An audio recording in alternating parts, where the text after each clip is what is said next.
हिंदू धर्म में विष्णु के 10 अवतारों की पौराणिक कथा के माध्यम से पृथ्वी के विकास के वैज्ञानिक समय श्रृंखला की व्याख्या की गई है। विष्णु को विष्णु के साथ भ्रमित नहीं होना है। विष्णु या नारायण हिंदू धर्म के सबसे सम्मानित अवतार में से एक हैं। हिंदू धर्म में विष्णु परमात्मा यानी ईश्वर का पर्याय हैं। प्रत्येक जीव में एक आत्मा यानी आत्मा है जो परमात्मा का अंश है। आज के मानव रूप में विष्णु कैसे विकसित हुए, यह विष्णु के 10 अवतारों की पौराणिक कथाओं द्वारा समझाया गया है। अर्थात आत्मा की 10 विभिन्न अवस्थाएं।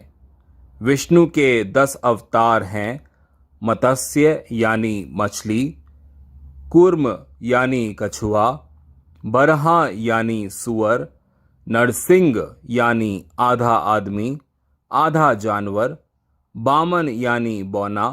फिर आते हैं परशुराम मानव रूप, राम मानव रूप, श्री कृष्ण, भगवान बुद्ध और आखिरी कल्कि हैं। बहुत पहले ईश्वर की इच्छा से गर्म गैसीय पदार्थ सूर्य से निकला और अलग अलग हिस्सों में सूर्य की परिक्रमा करने लगा।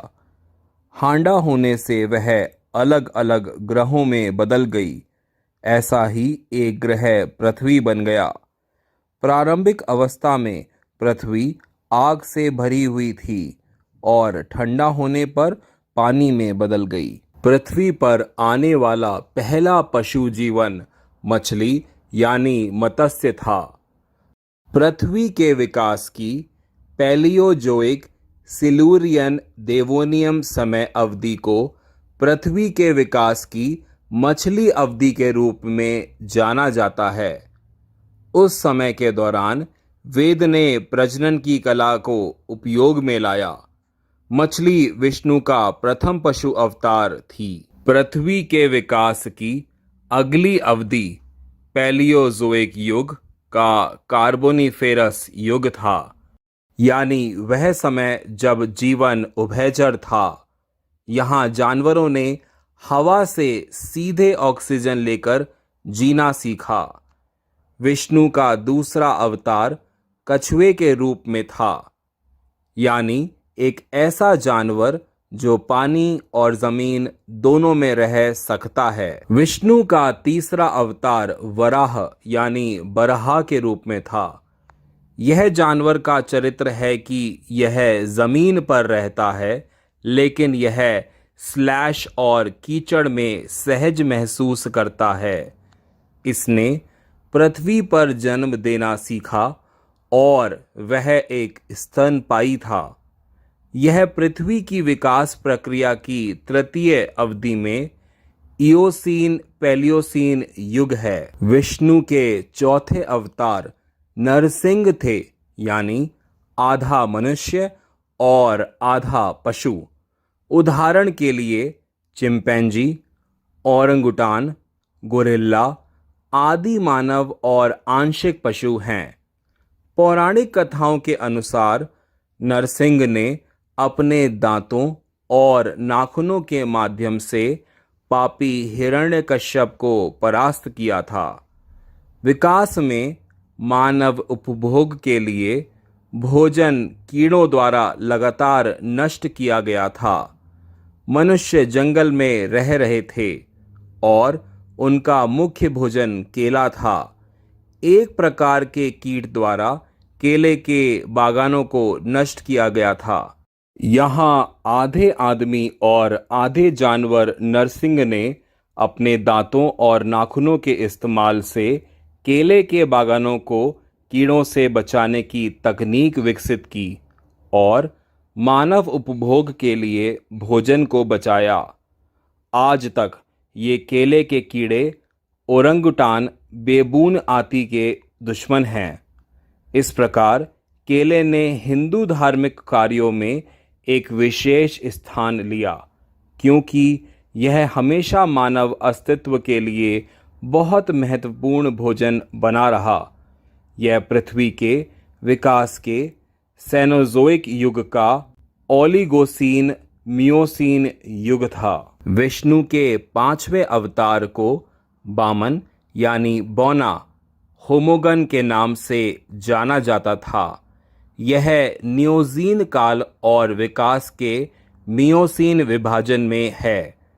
इस रूप में आदमी 2 पैरों पर खड़ा था, लेकिन चलने के लिए हाथों की मदद ली और ऊंचाई में यह आज के आदमी के आकार का लगभग आधा था। इसे विष्णु के वामन बौना अवतार के रूप में जाना जाता है।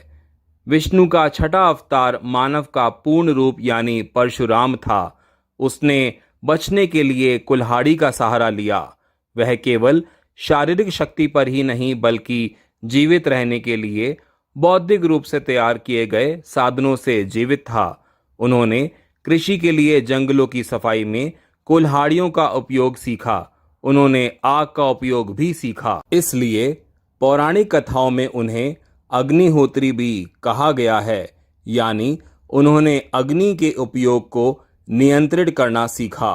परशुराम ने कार्तविर्जुर्न क्षत्रिय वृक्ष के रूप में जाना जाता है का वध किया और क्षत्रियों को अपने जीवन काल में 21 बार जड़हीन कर दिया और अपने कर्तव्य को सही ठहराने के लिए अपनी कुल्हाड़ी धरती माता की छाती पर रख दी।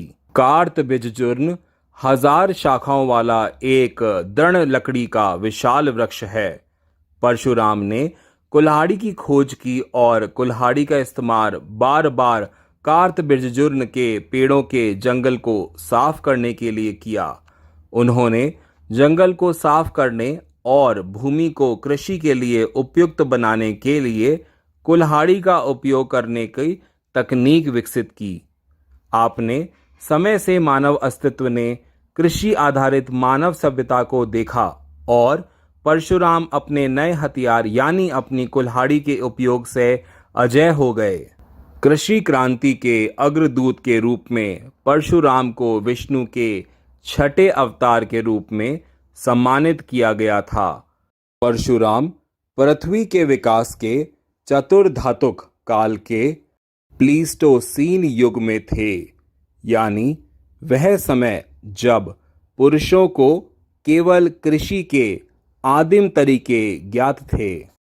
7वें अवतार यानी विष्णु के 7वें अवतार राम थे। वह धनुष बाण का प्रयोग करता था और दूर से ही आक्रमण कर सकता था। क्रूर जानवरों और दुश्मनों से सुरक्षा सुनिश्चित करने में उनका धनुष और तीर कुल्हाड़ियों से अधिक प्रभावित साबित हुआ। राम का धनुष बाण परशुराम के कुल्हाड़ी से श्रेष्ठ सिद्ध हुआ। भगवान राम के समय से राज्य के आधार पर वास्तविक मानव सभ्यता का प्रारंभ हुआ। उन्होंने राज्य के कानून बनाने में जनमत के महत्व का परिचय दिया। राम ने न केवल लोकतंत्र का परिचय दिया बल्कि उन्होंने अहिल्या को भी बचाया और परती भूमि में खेती करने के लिए हल का उपयोग करना शुरू कर दिया। परती भूमि को अहिल्या भी कहा जाता है। राम को सीतापति यानी सीता का स्वामी भी कहा जाता है। संस्कृत में सीता का अर्थ है लोहे से बना हल का सिर। उन्होंने कृषि में हल के सिर के उपयोग की शुरुआत करी। आम लोगों ने कृषि में व्यापक सुधार के लिए उनकी नवीन तकनीकों का इस्तेमाल किया और इसके परिणाम स्वरूप आम आदमी का आर्थिक उत्थान हुआ। राम पृथ्वी के विकास के सेनोज़ोइक युग के होलोसीन युग से थे। 8वें अवतार भगवान श्री कृष्ण थे। वह हर तरफ से एक आदर्श इंसान थे। उन्होंने विज्ञान, दर्शन और नैतिक मूल्यों में ज्ञान की उपयोगिता का प्रचार किया। उसने अच्छे और बुरे के मानक तय किए। उन्होंने राजनीतिक सिद्धांत में आधुनिक सोच का परिचय दिया, जहां सभी मनुष्य शांति और सम्मान के साथ रह सकते हैं। विष्णु के नवे अवतार भगवान बुद्ध, सिद्धार्थ, गौतम या बुद्ध देव थे। उनके दर्शन बौद्ध धर्म के आधार पर एक अलग धर्म की स्थापना की गई। उन्होंने दुनिया को सबसे मधुर 3 शब्द दिए। अहिंसा परम धर्म, यानी अहिंसा सबसे बड़ा गुण है। विष्णु का 10वां अवतार कलिक है, जिसका अर्थ है जो कृत्रिम बुद्धिमत्ता AI के उपयोग से आम जन की पीड़ा को मिटा देगा, जिसके परिणाम स्वरूप अंततः वर्तमान पृथ्वी का सर्वनाश हो सकता है। इसकी भविष्यवाणी वेद ने इसके पहले श्लोक भजन के रूप में की थी। इसे नसोदा मंत्र कहते हैं, जो इस प्रकार है।